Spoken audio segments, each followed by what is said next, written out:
Do do do do. Bum bum bum. Bum bum bum bum. Hey everybody, come on in here. We're going to try a little experiment in which we're going to learn how to watch MSNBC as if it were a comedy involving people who don't understand things. All right? So I won't change the dialogue or the characters or the direction or the casting. The only thing I'll change is that try to think of this as a TV show. It's a comedy, and it's about people who don't know things, but they don't know it. All right? Now, the setup here is that they're going to show a clip. This is Lawrence O'Donnell's show. And they're going to show a clip of Rudy Giuliani talking about whether or not Mueller will have a conversation with Ivanka and or Jared. Now, first we're going to watch Giuliani's response, which is a little awkward, but then we'll watch the comedy program right after it. I hope you can hear this. Possibly interviewing Ivanka Trump or Jared Kushner. Let's listen to this. If they do Ivanka, which I doubt they will, the whole country will turn on. They're going after his daughter. What about his son-in-law? They talked about him. I guess Jared is a fine man, you know that. But men are, disposable. But a fine woman like Ivanka, come on. G. Robinson? All right. So those of you who have been following me on Periscope and my blog, you know that I talk about persuasion being the third dimension. And here is an example of Rudy Giuliani talking about persuasion. And his point was that that Ivanka is so popular, and it's just one of the things that is true about life. She's a woman, and the public likes her, sort of in that Lady Diana kind of way. And if she gets dragged into it, it's going to be bad. Now, I can't make it any louder, so please stop asking. Now, of course, Rudy Giuliani's point is that Jared, because he's male and he's not, actually related in blood to the president, if he gets called in, it wouldn't affect the country as much. The mood of the country wouldn't be much affected by that. Now, so his proposition is that bringing Ivanka in it would get sort of an emotional reaction in the country, and the country would turn against the process. A purely reasonable, persuasion-based opinion. Now, if this were not a comedy about people who don't understand things, you would expect them to understand Rudy's point, but they don't. So they all start, you won't be able to see here, but each of them has a smug little face. I'll try to do the expression of each of them. Kind of more like this. They're ready to laugh. Now watch them try to explain what they just saw, and none of them understands what they just saw. Not a single person here will understand what Rudy Giuliani actually said, which is that Ivanka is just naturally more popular, and people would have a different reaction than if Jared gets pulled into it. All right, here's them misunderstanding it. The president's so-called lead lawyer is saying that his son-in-law, the president's son-in-law, is disposable. Well, the president, at the end of all this, will have a great issue for appeal, inadequate representation. Because this is the best he has. Again, so you have to just take this with the knowledge that Rudy Giuliani, in some parts of this interview, is just not making sense. It's totally off the wall. That said, I have said before, and will say again now, that any competent lawyer, I think, would not ever let President Trump sit down for that interview if they could possibly help it, including throwing themselves bodily between him and Mueller. And as evidence, look at that train wreck on Fox and Friends last week that we talked about then. If he does have an interview, I think he just has to take the fifth. He can't have an open-ended interview. He'll confess to 3 felonies before the first bathroom break. 3 felonies that Mueller didn't even know about. Jill, we need your reaction to what you... Now, if you didn't catch that, he's concluded that President Trump is stupid because he didn't understand what Rudy Giuliani just did on that clip. Okay? Giuliani just said about the country would turn on them if they dared question Ivanka Trump, but Jared, he's disposable. That wasn't the part I responded to so much. I don't know if I was on camera, but flames were coming out of me because what does he mean? Flames. Ivanka has a White House position. She's an advisor to the president. What does he mean? That Ivanka's more popular than Jared? I think that's what he means. Let's watch the rest of the confusion. And what is this business about? She's a woman. She can't be questioned. She's an advisor to the president. And did anybody say anything like that? She's a woman, so she can't be questioned? What clip were you watching? There's more. That is the most sexist thing I've heard in recent times. I'm out. Sexist? No, it's how lawyers talk. Because lawyers know that the jury is influenced by irrational things. Somebody's missing the point. But I don't think any of us were surprised to hear that sort of thing from Rudy Giuliani. Jonathan Chait, Eugene Robinson, Jill Wine-Banks. Anyway, so they were all appalled, and they couldn't believe that Rudy Giuliani would say something that was both completely true, reasonable, and appropriate to the topic. Because they couldn't quite understand it. But man, are they sure that everybody else is dumb. Why did they think other people are dumb? Because they can't understand why they do what they do. Imagine if you couldn't understand why smart people do what they do. Would you conclude that their success was luck and that their success was luck? Yes.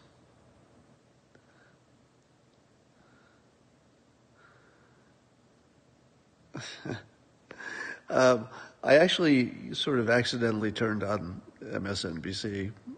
It's just so hard to watch because of this. They're insanely arrogant, and they don't seem to understand the base situation.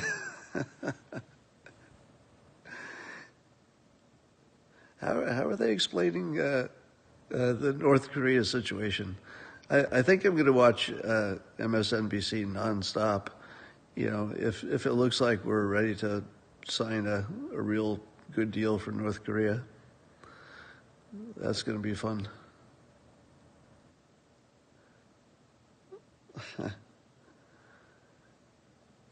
What time will I go live tomorrow? I don't know. It just depends when I wake up and what I have to do. Do you think I'm changing the world? How many of you think I'm changing the world?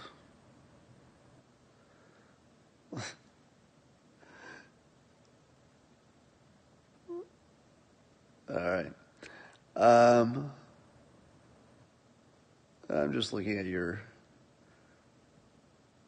comments.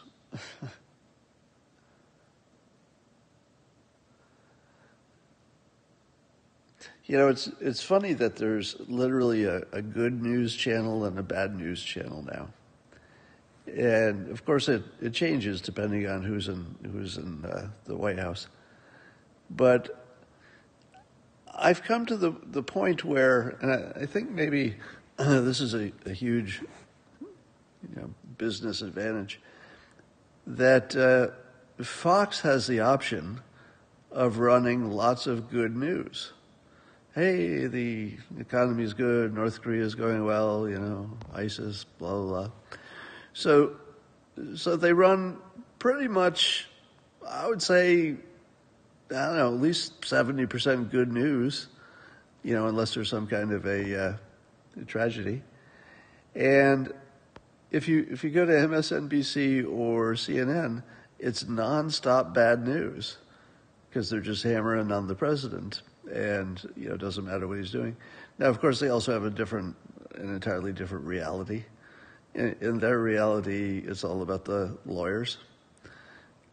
CNN is pretty much lawyers talking about what lawyers are saying to the other lawyers. I mean, just think about that. CNN is trying to program around the concept of, all right, we got to get some lawyers on here. We're going to sit next to some other lawyers, be interviewed by lawyers. And as the lawyer is interviewing the other two lawyers, we're going to be talking about how some of the lawyers are talking to the other lawyers. Let's make a show of this. I think this will excite the people. Because there's nothing they like better than a lawyer interviewing a panel of lawyers talking about how some lawyers are talking to other lawyers. That's good stuff. Do you know what the other advantage that the president has over really a lot of people, and certainly this situation? Well, one of the things that Trump has going for him is that it's sort of the lawyers against him. Doesn't it feel that way? Doesn't the contest, at the highest level in the country, doesn't it feel like lawyers versus President Trump? And if you were going to script, say like a wrestling match, and one team is the lawyers and the other is the president, that is a huge brand advantage. Nobody roots for the lawyer. Well, I guess that's wrong. A lot of people are rooting for the lawyer at the moment.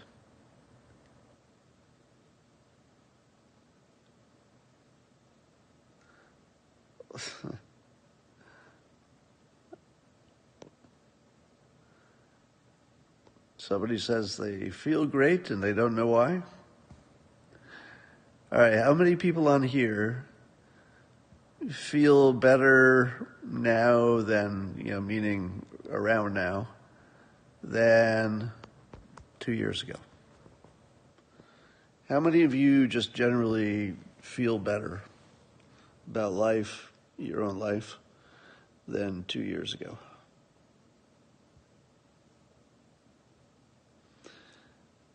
Trump has broken through the simulation.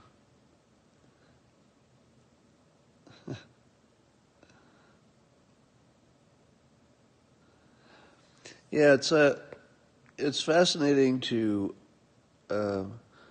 imagine that President Trump couldn't handle the interviews because there's this assumption. So here's another one of these classic bad assumptions. It's bad because you can see the refutation of it right in front of you. We notice that President Trump changes his personality and his approach for every situation. When he was dealing with China, with Japan, with world leaders, he goes into his world leader mode. When he's on Twitter, he's Twitter Trump, and when he's at a rally, he's Rally Trump. When he meets people in person, I'm sure it's a whole different situation. When he's working a crowd in a room, it's probably a different situation.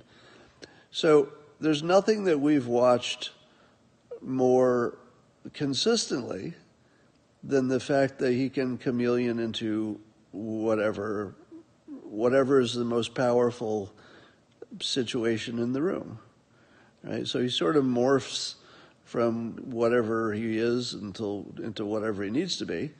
to communicate with whatever crowd he needs to communicate with. Now, this is certainly true of all politicians. You know, they speak to babies differently than they are going to speak to the voters. But I think with him, there's maybe more of it. You know, it's more evident. You see a very different personality, and is optimized for each of those conditions. And then the most stinging thing that people say about him at the moment, about the lawyer stuff, is that he wouldn't be able to get through these interviews without lying, and therefore obstructing, perjury and going to jail or whatever, being impeached, the whole boat. And it seems to me that we have tons of track record that he has successfully morphed into whatever personality fits the need. So does he use insane amount of hyperbole when he's speaking in public? Yes. Does he, let's say, ignore the fact checkers? Yes. Does he know he's doing it? Well, I'm pretty sure he does. Now, if you think he doesn't know he's doing it, that there's actually no brain process going on, and there's somehow, this big hunk of meat with nothing but a brainstem and some, a beating heart had somehow stumbled into billions of dollars, a hit TV show, and the presidency of the United States, and denuclearized the Korean Peninsula. Now, if you think that's who is president, you would say to yourself, my God, he can't go into that meeting because he's just going to say stuff that will put him in jail. But if you say to yourself, well, he does have a 70-year track record of, being deposed for various things, being on the record, changing for whatever the situation requires, and he certainly knows if he's telling the truth or not. Now, that's not to say that he should do it, because why would you take any chance? So even somebody who was good at this, who was just great at avoiding lawyer traps, even they shouldn't do it if they can avoid it. So if there's any way to avoid it, he should, or minimize it, he should. That would just be common sense. But to those who think that he would be some special risk talking to lawyers, I would suggest he's sort of been around a while. This is one of the few examples where his age is totally an advantage. Because if you told me, 32-year-old Donald Trump was going into a meeting to talk to lawyers, I would say, 32-year-old Donald Trump? This could be a little dangerous. He's not going to see it coming. 70-year-old Donald Trump? I think he's going to see it coming. So even though no sane person would do this if they can avoid it, so he should try to do everything he can do to avoid it, I don't think there's a special risk with this president. I think he knows how to navigate different situations, and we see that as clearly as day.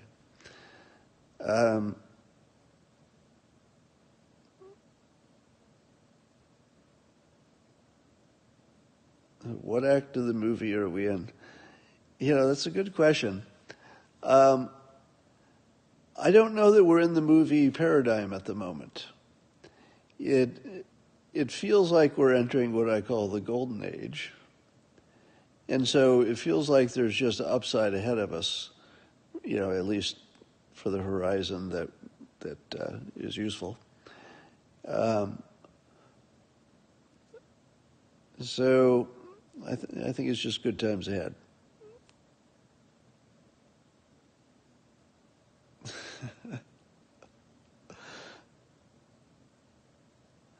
In his last deposition, he lied 36 times, somebody said. Well, yeah, you've heard what I have to say on that. Okay.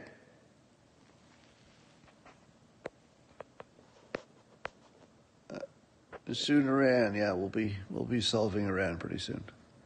I've got nothing else to say, so I think I'm going to sign off. Bye for now.